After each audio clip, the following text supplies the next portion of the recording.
Merdeka belajar wujud yang nyata. Raih mimpimu juga cita-cita.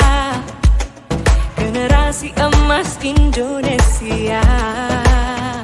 Profil belajar Pancasila tanamkan di dalam dada. Halo teman-teman, di sini Ibu mau sama-sama teman-teman membuat keyakinan ke kelas. Nah, di sini telah kita sepakati nanti teman-teman kalau membuang sampah pada ya tempatnya. Kalau melihat sampah di mana membuangnya?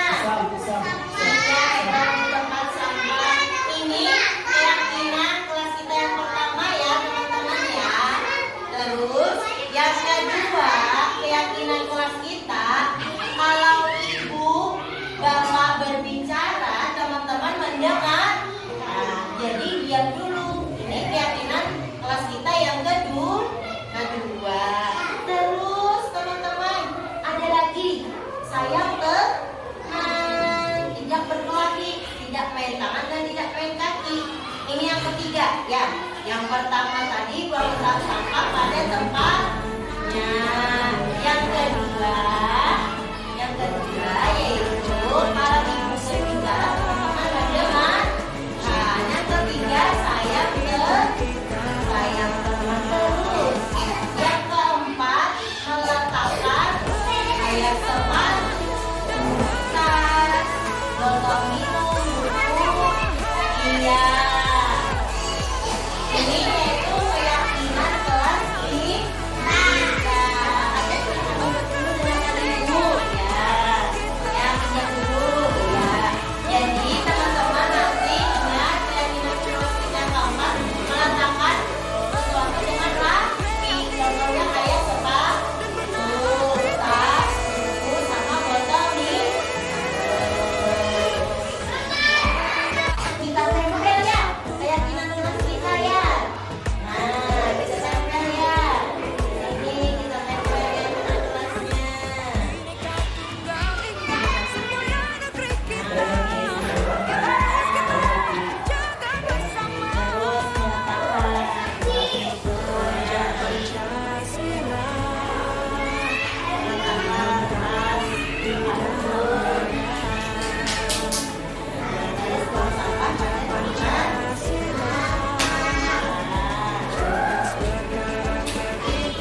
Ini ya teman-teman keyakinan kelas kita.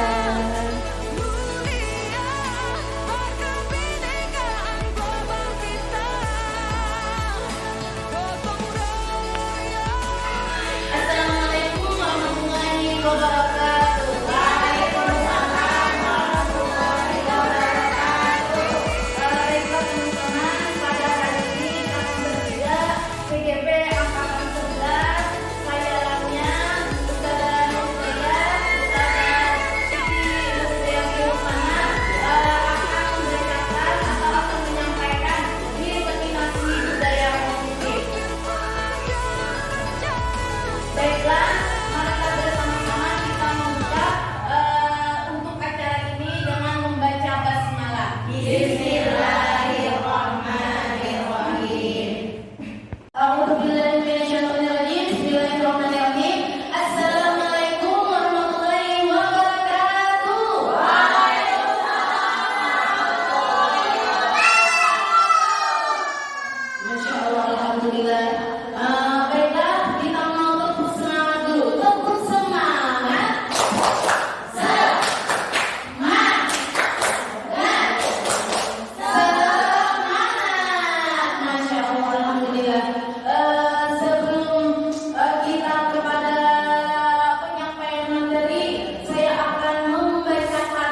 dan kebahagiaan yang setinggi-tingginya, baik sebagai individu atau sebagai anggota masyarakat.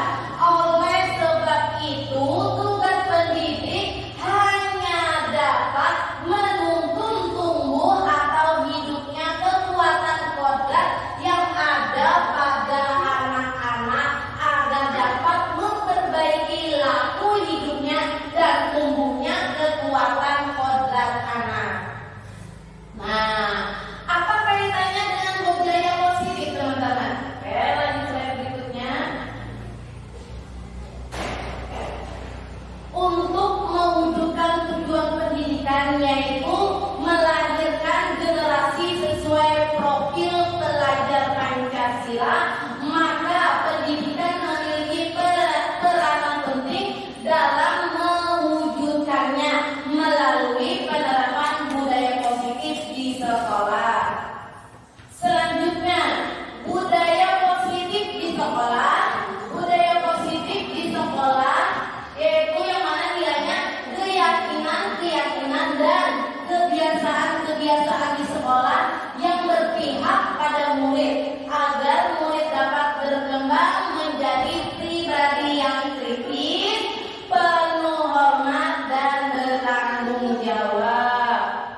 Selanjutnya, konsep inti budaya positif. Yang pertama itu disiplin positif dan nilai kebijakan universal. Yang kedua, teori motivasi, hukuman dan penghargaan restitusi. Yang ketiga, keyakinan kelas. Yang keempat, kebutuhan dasar manusia dan dunia berkualitas. Yang kelima, posisi kontrol. Yang keenam, segitiga restitusi. Selanjutnya, disiplin positif dan nilai kebijakan universal. Dalam membangun budaya positif, sekolah dapat menyediakan lingkungan yang positif, aman dan nyaman agar siswa mampu berpikir, bertindak dan mencipta dengan mereka merdeka, mandiri dan bertanggung jawab. Umumnya disiplin sangat berkaitan dengan kontrol guru terhadap siswa. Nah, SDG bermain genggam tangan. Nah, di sini kamu bermain dulu. Nah, Ustazah coba genggamkan tangannya. Genggamkan tangannya. Bayangkan di sini, tutup mata Ustazah semuanya. Bayangkan di dalam genggaman ini ada barang berharga. Nah, ada barang berharga. Nah, seandainya barang ini mau diambil orang lain, kira-kira bagaimana akan diapakan genggaman tangannya ini? Coba bayangkan. Yang pertama saya minta kepada Ustazah Rizky, jikalau genggaman ada sesuatu yang berharga di tangan ini, mau diapakan sama Ustazah Rizky? Genggamannya? Iya, di dalam genggaman ini. Lebih kuat lagi menggenggamnya. Oh, lebih kuat lagi menggenggamnya. Selanjutnya, Ustazah Mei akan dipertahankan. Oh, akan dipertahankan terus. Ustazah Mira.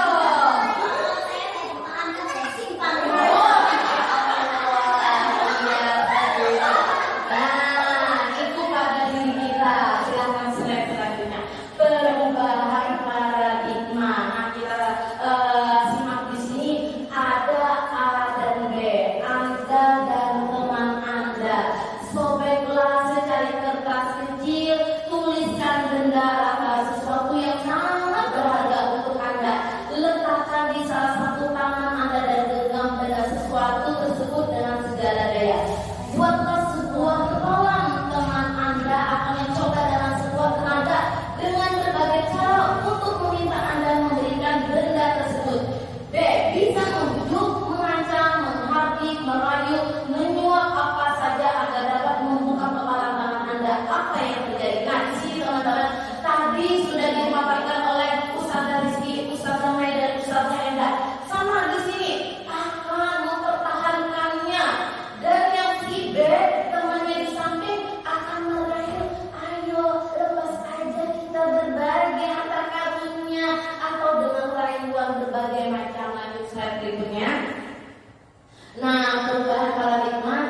ilusi bahwa kritik dan membuat orang merasa bersalah dapat menguatkan karakter. Selanjutnya, ilusi bahwa semua penguatan positif efektif dan bermanfaat.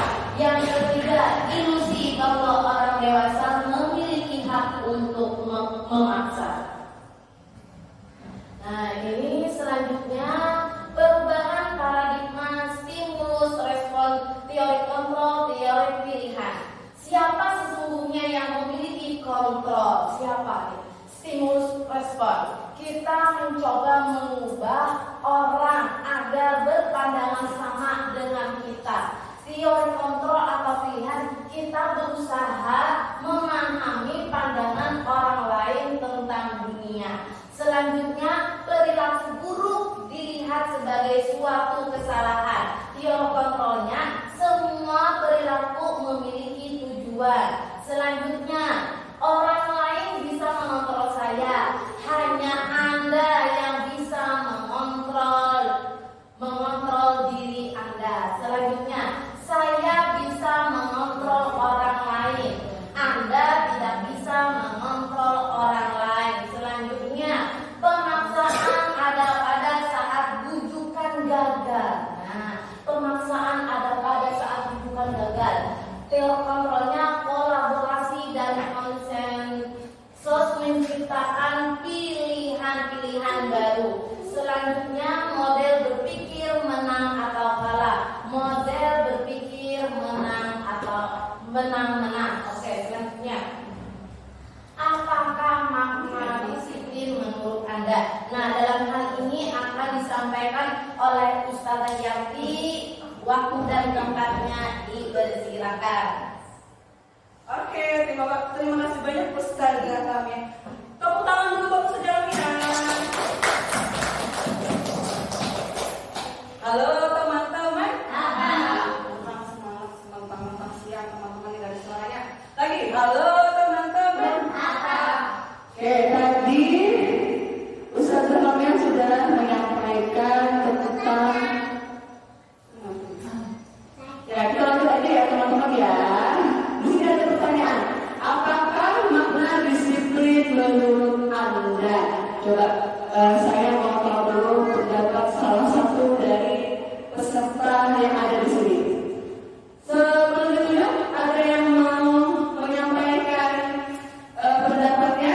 Kira-kira disiplin menurut teman-teman itu apa? Ada yang mau menyampaikan? Boleh? Disiplin. Apa itu disiplin?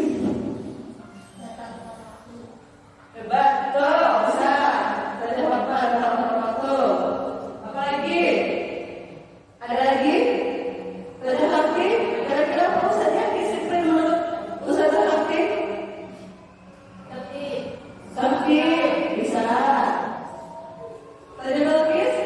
Menurut Ustazah Sakti kira-kira disiplin itu apa ya? Taat aturan. Ya. Ada lagi? Rizky? Boleh? Oh, Zahra katanya. Zahra. Dahra, boleh? Apa Dahra? Disiplin menurut Dahra.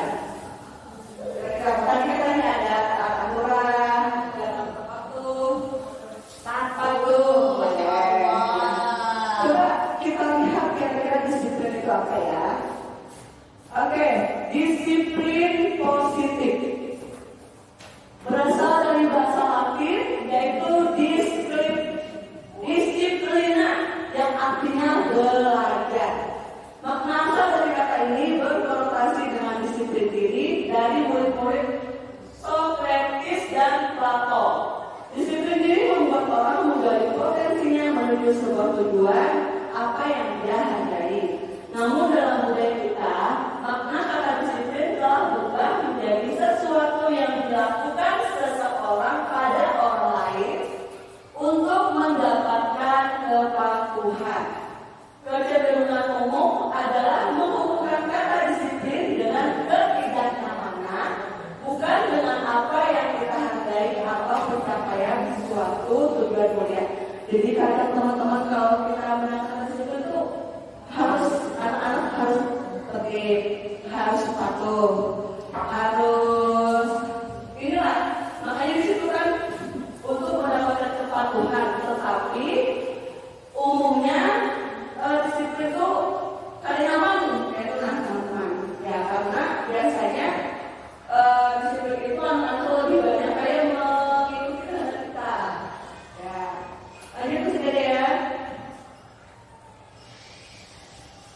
Nilai-nilai kebajikan universal. Nilai-nilai kebajikan adalah sifat-sifat positif manusia yang merupakan tujuan mulia yang ingin dicapai setiap individu.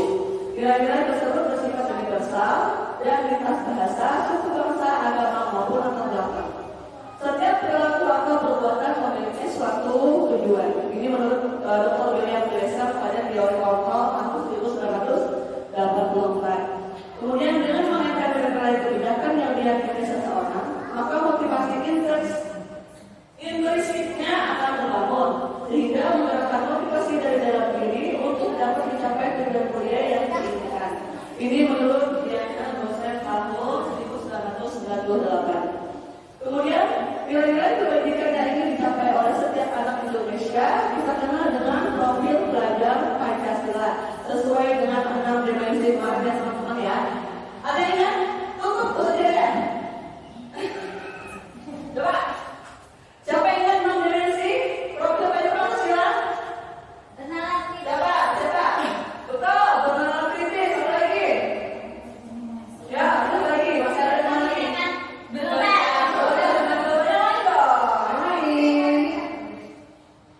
Mandiri. Yang kemarin kita bilang lagunya itu.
Itu termasuk di motivasi eksternal ya teman-teman. Kemudian untuk menghargai diri sendiri, saya akan menjadi orang yang seperti apa bila saya melakukannya. Contoh, anak mau bersuara nyaring, mau duduk tertib, mau berjalan terus saja, tapi itu dari dalam diri mereka sendiri, bukan karena reward atau ada ibarat. Itu termasuk di motivasi eksternal.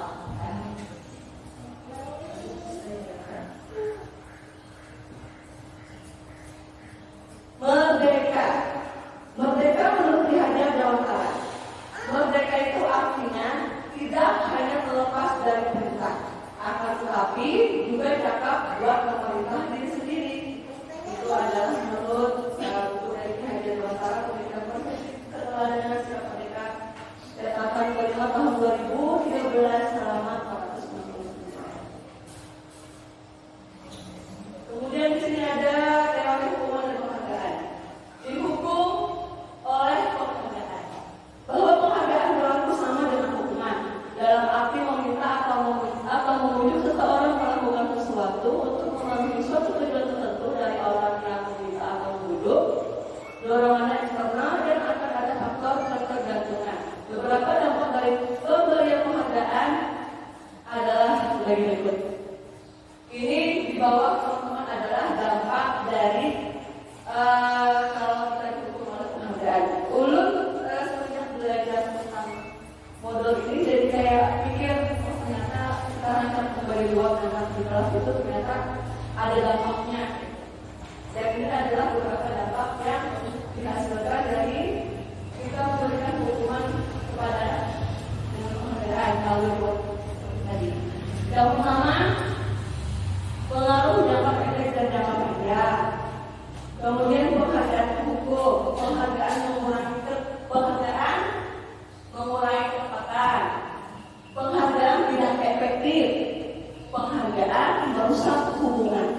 Terus selain itu juga penghargaan bisa menurunkan kualitas, penghargaan mematikan kreativitas, penghargaan juga mengurangi motivasi intrinsik anak dan teman-teman. Kemudian di sini ada bentuk program kebajikan atau apresiasi. Jadi kalau yang tadi itu kan kalau hukum dari penghargaan ya, kalau itu kita memberikan apresiasi. Jadi beda antara memberikan penghargaan dengan apresiasi. Dalam memberikan apresiasi atau pengakuan perlu diingat beberapa hal. Pertama, beri pengakuan secara khusus. Kemudian beri pengakuan secara pribadi. Beri pengakuan kepada semua murid secara bergantian. Jadi alangkah lebih baiknya memang kalau kita ingin mengapresiasi anak itu semuanya ya harus ada. Semuanya dipuji. Terus beri pengakuan secara konsisten dan fokus pada proses. Jadi ini ada beberapa hal yang perlu kita sampaikan kalau kita mau memberikan apresiasi atau pengakuan kepada anak kita.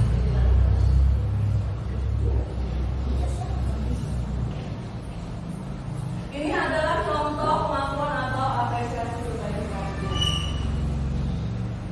Itu ada kolom pembukaan, nilai kebajikan dan situasi. Kalau pembuka, kemarin saya tunjukkan.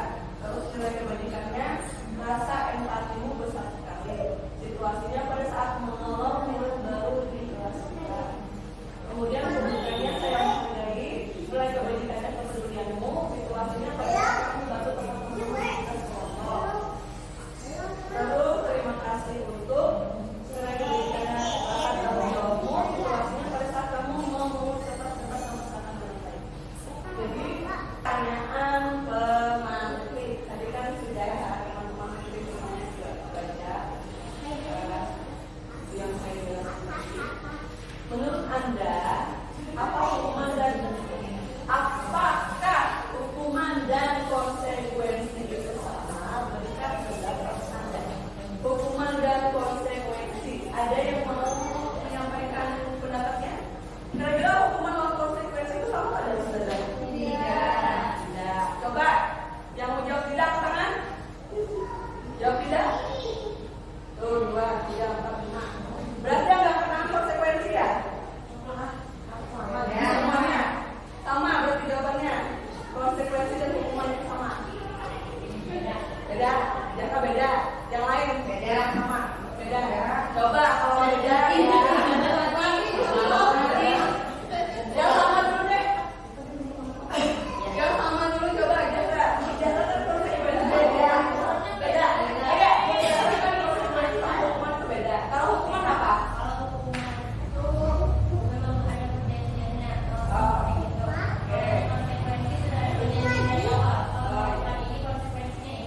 Oke, kasih tepuk tangan dulu.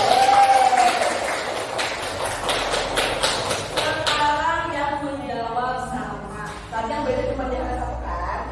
Ada lagi kan? Yang jawab lagi. Oke, tadi kan dia jawab sama, cuma jawab satu. Yang lain jawab beda. Coba dari sekian banyak yang jawab beda, siapa yang mau?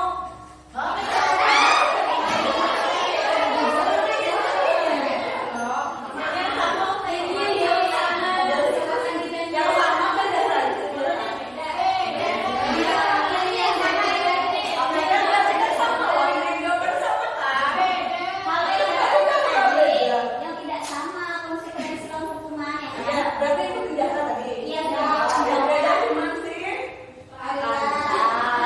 Ya, Anita berarti saya anggap ini sama ya, hukuman sama konsekuensi. Coba mau dengar suara yang menurut Anita kenapa? Hukuman dan konsekuensi sama-sama memberikan sesuatu. Iya. Hukuman. Konsekuensi Hukuman. Iya. Kasih tepuk tangan lagi.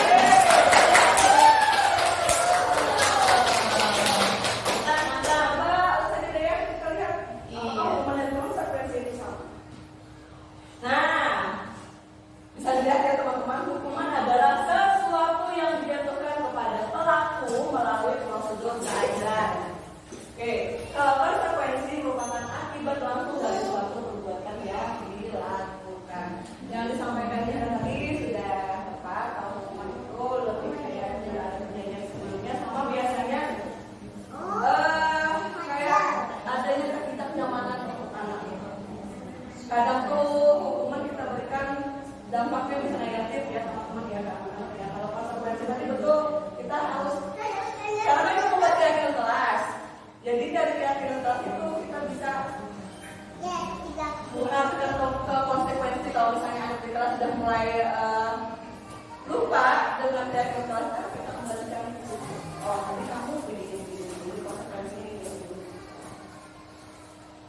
Ya, kalau perbedaannya itu kalau pada konteksnya hukuman adalah sanksi yang diberikan, sedangkan konsekuensi adalah hasil alami dari suatu tindakan.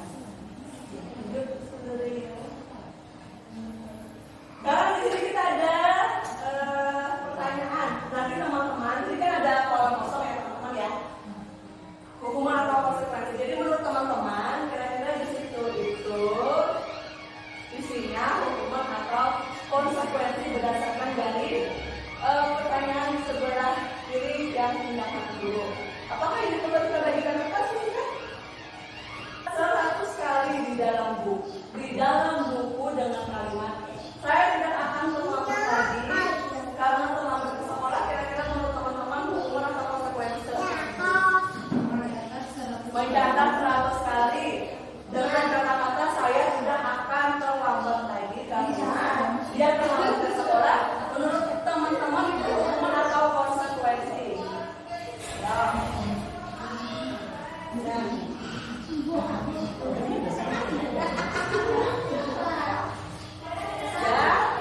Nanti dulu ya, teman-teman kita jawab dulu sampai yang kemudian selanjutnya lari mengelilingi lapangan basket 2 kali karena terlambat hari di sekolah, hukuman atau konsekuensi.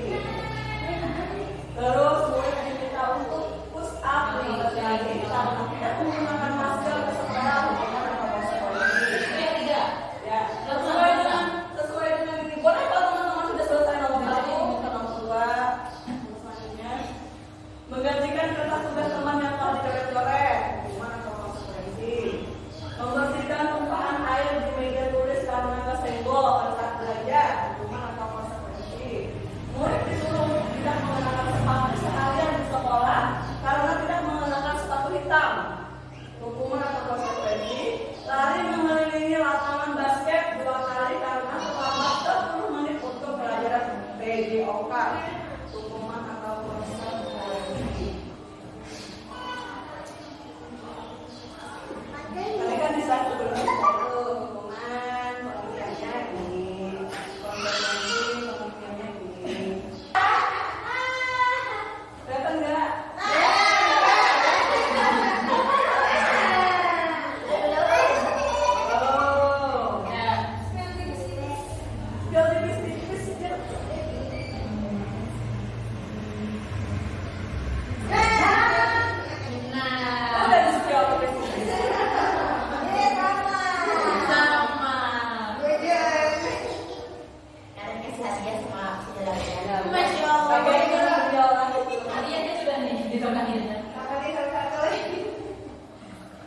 Yang paling banyak munculnya. Udah kan? Udah.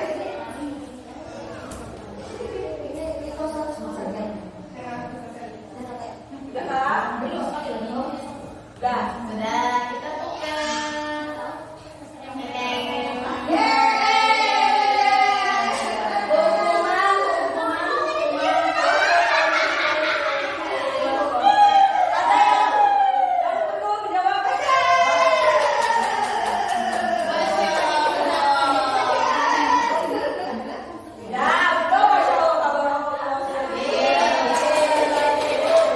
Jujur, ulun waktu menjawab ini salah. Dia semuanya benar.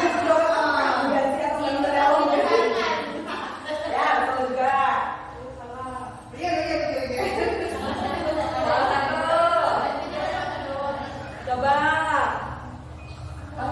Salah gue jujur. Coba.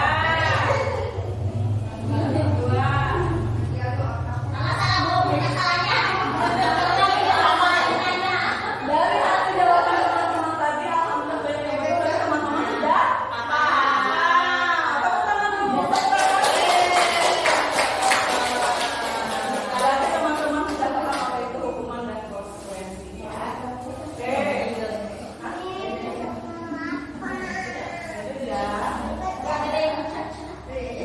Ini ada perbedaan hukuman dan konsekuensi.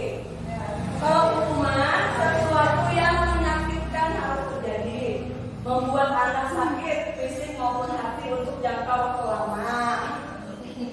Anak membenci kedisiplinan, paksaan, mendorong anak menyakiti diri sendiri, konsep diri yang buruk, anak belajar untuk menyembunyikan kesalahan,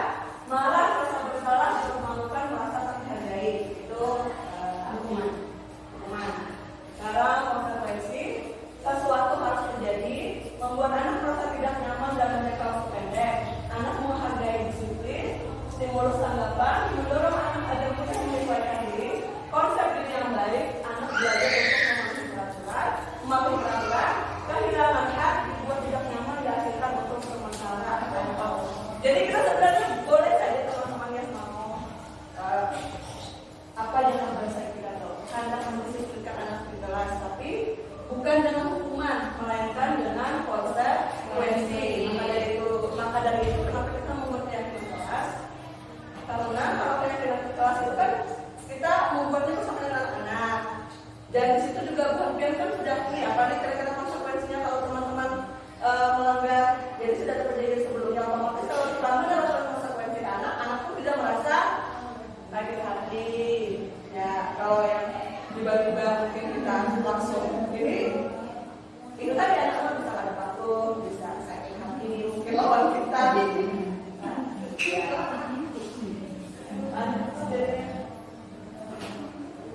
Sekarang kita masuk ke restitusi. Jadi selain hukuman, konsekuensi, penghargaan, ada juga yang namanya restitusi. Kira-kira kita mendengar kan kata-kata restitusi itu? Restitusi. Kayak restitusi. Oke, langsung aja cerita ya. Ya, restitusi. Pengertian restitusi adalah proses menciptakan kondisi bagi murid untuk memperbaiki kesalahan mereka sehingga mereka bisa kembali pada kelompok mereka dengan karakter yang lebih kuat. Restitusi juga merupakan proses kolaboratif yang mengajarkan murid untuk mencari solusi untuk masalah mereka dan membantu murid berpikir tentang orang seperti apa yang mereka ingin menjadi dan bagaimana mereka harus memperbaiki orang lain. Menurut dosen tahun 2004.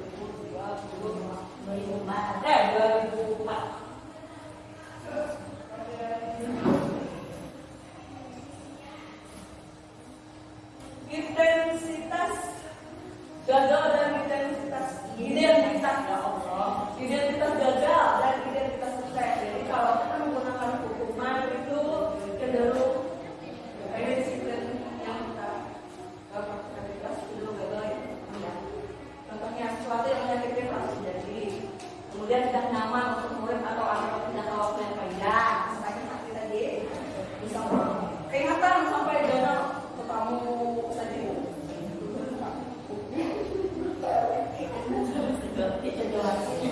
korban mendapatkan keadilan, murid atau anak akan tersakiti, perilaku pasti ada resiko meningkat, sistem tidak akan berjalan bila murid tidak takut, berlaku hanya pada sebuah institusi, tidak berlanjut pada kehidupan nyata. Peraturannya adalah kamu harus ini, kamu harus itu. Terus identitas sukses, disiplin menurut identitas sukses. Konsekuensi, sesuatu harus terjadi, tidak nyaman untuk murid, tetapi dalam jangka waktu yang pendek. Korban bisa diabaikan, murid atau anak dibuat tidak nyaman. Penguatan bisa bertahan dalam jangka waktu pendek, memerlukan monitoring dan sosialisasi yang benar-benar dari dulu. Membantu penerapan mengikuti peraturan dalam masyarakat. Apa peraturannya? Maukah kamu melakukannya? Terima kasih. Jadi seperti yang tadi ya, kembali lagi ke yang itu kelas kamu. Tadi peraturannya teman-teman. Ya, membuka kamu melakukannya dengan bahasa. Kemudian institusi merupakan pilihan, menguatkan untuk murid peraturan jangka waktu panjang, korban mendapatkan janji, murid atau anak mendapatkan penguatan, masalah terpecahkan, belajar bertanggung jawab untuk selanjutnya, fokus pada pemecahan masalah dalam jangka waktu panjang. Apa yang kamu yakini, apa yang bisa kamu lakukan untuk memperbaiki masalah ini? Jadi institusi itu lebih ada lagi teman-teman di bawah dibandingkan konsekuensi yang lebih baik lagi lah.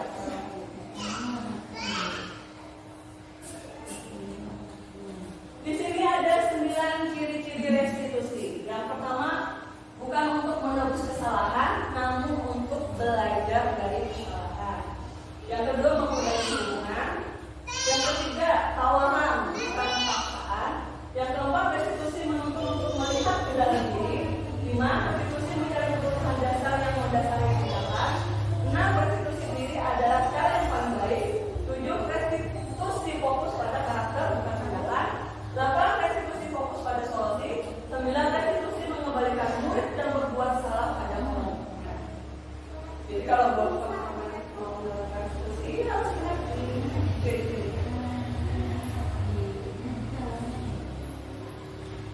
Sekarang kita masuk ke keyakinan kelas. Siapa yang sudah membuat keyakinan kelas? Sudah semua?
ke nilai-nilai atau keyakinan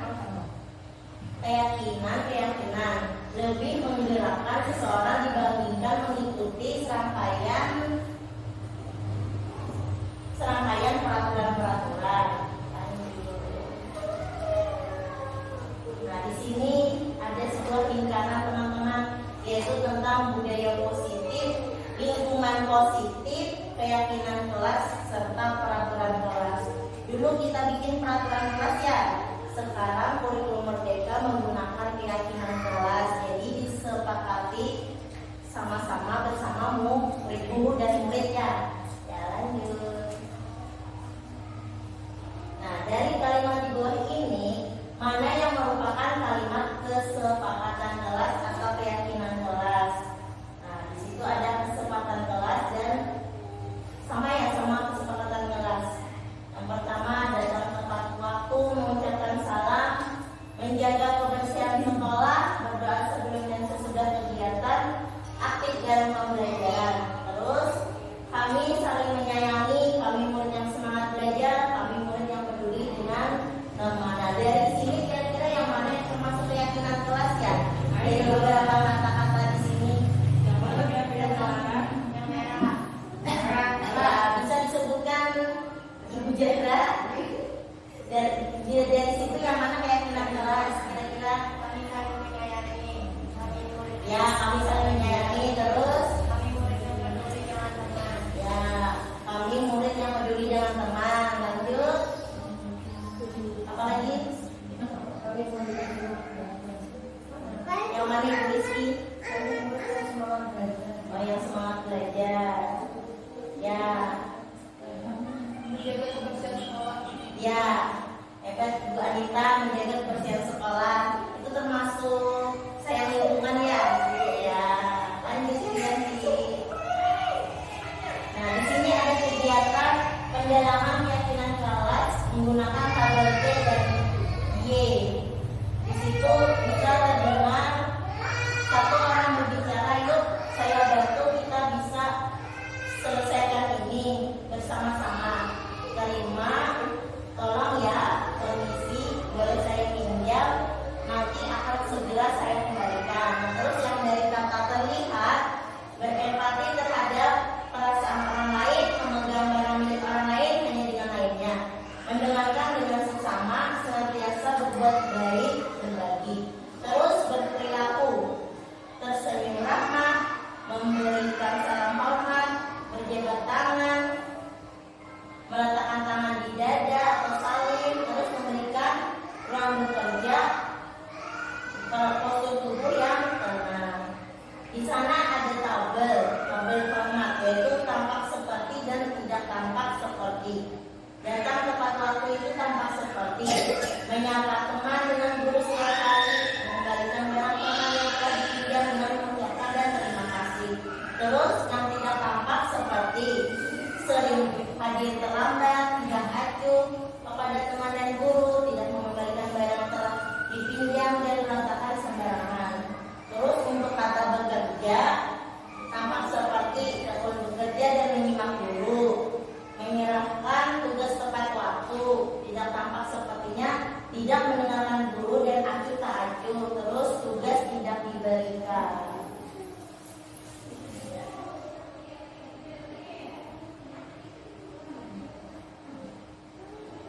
Di sini ada tabel peraturan dan keyakinan kelas. Peraturannya yaitu selalu kembalikan buku ke tempatnya, dilarang mengganggu orang lain, hadir di sekolah 15 menit sebelum pembelajaran dimulai, dilarang melakukan kekerasan, dilarang menggunakan narkoba, bergantian atau menunggu giliran, gunakan masker, jangan berlari di kelas atau koridor. Terus di sebelahnya ada keyakinan kelas. Tanggung jawab, menghormati orang lain berkomitmen, keselamatan, menghormati orang lain, terus kesehatan, menghormati orang lain, bersabar, kesehatan, keselamatan dan keamanan. Ini perbedaan antara peraturan dan keyakinan kelas.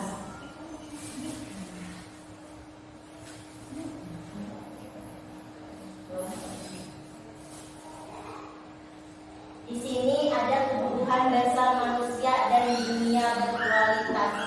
Kira-kira sebelum melihat ini, teman-teman, kebutuhan dasar manusia itu apa aja ya kira-kira? Ya, selain kasih sayang apa lagi? Perhatian. Terus apa lagi? Makanan. Terus pakaian. Apa lagi?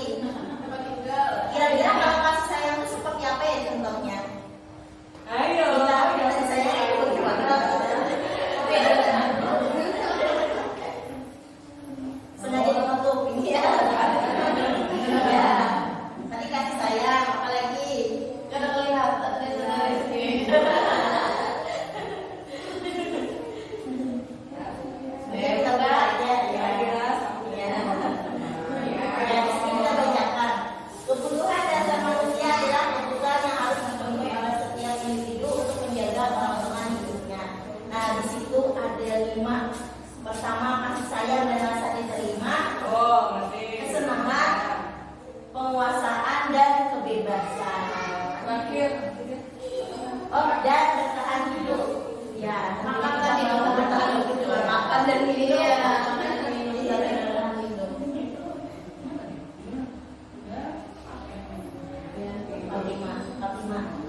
Dapatnya 45. 5 posisi kontrol. Nah, guru di sini harus mempunyai 5 posisi kontrol. Kontrol guru dalam pembelajaran guna untuk memposisikan guru sebagai kontrol dalam proses pembelajaran. Menurut Ian Bos, ada 5 posisi kontrol dalam proses pembelajaran, yaitu yang pertama penghukum, yang kedua teman, yang ketiga pembuat rasa bersalah, yang 4 memantau, dan kelima manajer. Kira-kira yang pernah teman-teman diangkat di kelas yang mana ya posisi kontrolnya? Posisi kontrol teman-teman ketika Ya, yang kelas kira-kira pernah menggunakan yang mana? Pembuka, teman, pembuat merasa bersalah, pemantau, atau manajer kira-kira yang sering kita lakukan di kelas. Penghukum, selain penghukum apa lagi? Nah, selain itu membuat rasa bersalah. penghukum, teman, serta pembuat merasa bersalah. Ternyata di sini seharusnya kita sebagai manajer. Ya, teman-teman tidak salah. Saya juga begitu di dalam kelas. Pertama kita sebagai teman kan sering mendengarkan anak-anak dulu. Ya, ternyata harus menggunakan manajer ya. Ya, lanjut. Ya.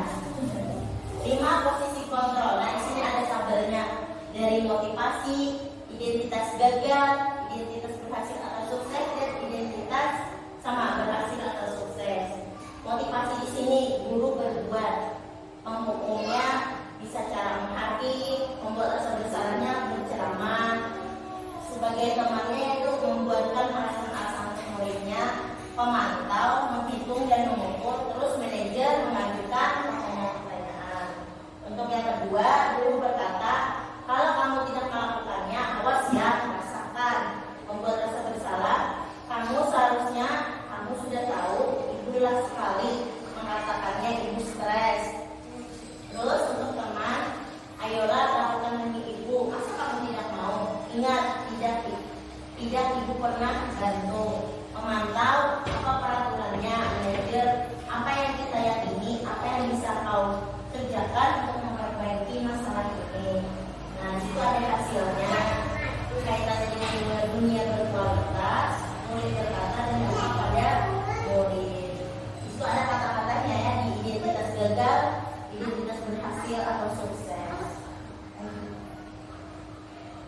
Dari menanyakan keyakinan, validasi menstabilkan identitas, serta validasi kebutuhan. Nah, bisa kita selesaikan sekarang caranya dengan segitiga restitusi. Di sini nilai-nilai apa yang telah kita sepakati. Kamu ingin menjadi orang seperti apa? Kamu bukan satu-satunya yang pernah melakukan ini. Setiap orang pasti pernah melakukan kesalahan. Nah, ini bisa dipertanyakan kepada murid-murid kita yang bersalah. Terus, adakah cara yang lebih efektif untuk mendapatkan apa yang kamu butuhkan? Terus, kamu tentu punya alasan mengapa melakukan itu. Nah, dari situ kita bisa tanyakan kepada anak-anak murid di kelas kita. Segitiga restitusi untuk membuat anak merasa gagal karena berbuat salah menjadi positif terhadap dirinya. Nah, di situ yaitu menstabilkan identitas. Guru berkata, berbuat salah itu hal yang manusiawi. Tidak ada manusia yang sempurna. Bapak atau ibu juga buat salah. Kita pasti bisa menyelesaikan permasalahan ini. Bapak ibu tidak tertarik untuk mencari tahu siapa yang benar, siapa yang salah. Bapak ibu lebih tertarik untuk menyelesaikan masalah. Kalau kamu menyalahkan dirimu sendiri terus-menerus, apakah kamu bisa bersikap baik pada dirimu sendiri?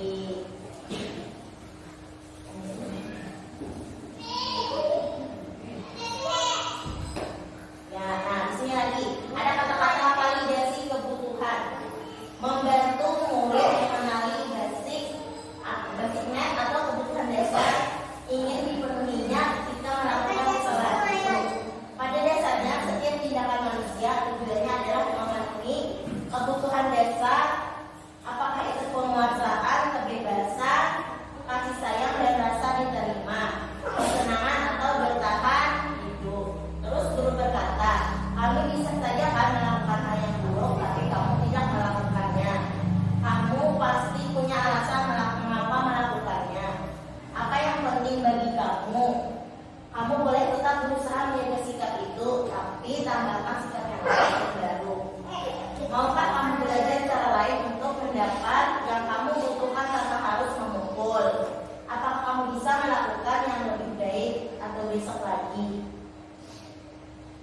Nah, untuk menanyakan keyakinannya yaitu anak melihat kesalahannya dihubungkan dengan norma sosial dan nilai-nilai yang mendasari manusia berinteraksi dengan orang lain. Di situ ada guru berkata, apakah nilai yang kita percaya di kelas atau sekolah kita? Nilai-nilai universal apa yang telah kita sepakati? Kelas yang ideal itu seperti apa sih? Kamu ingin jadi anak seperti apa? Apa yang kamu rasakan ketika kamu melakukan itu? Kamu menjadi orang seperti apa?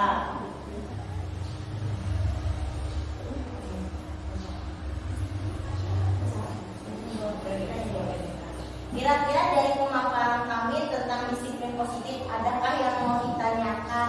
Atau ada yang belum mengerti? Boleh? Atau ada yang mau menanggapi? Ya, kalau mau menanggapi juga boleh. Di sini kami berusaha menjawabkan dari Ibu Lamia, Ibu Yanti, atau saya sendiri, Ibu Dayat.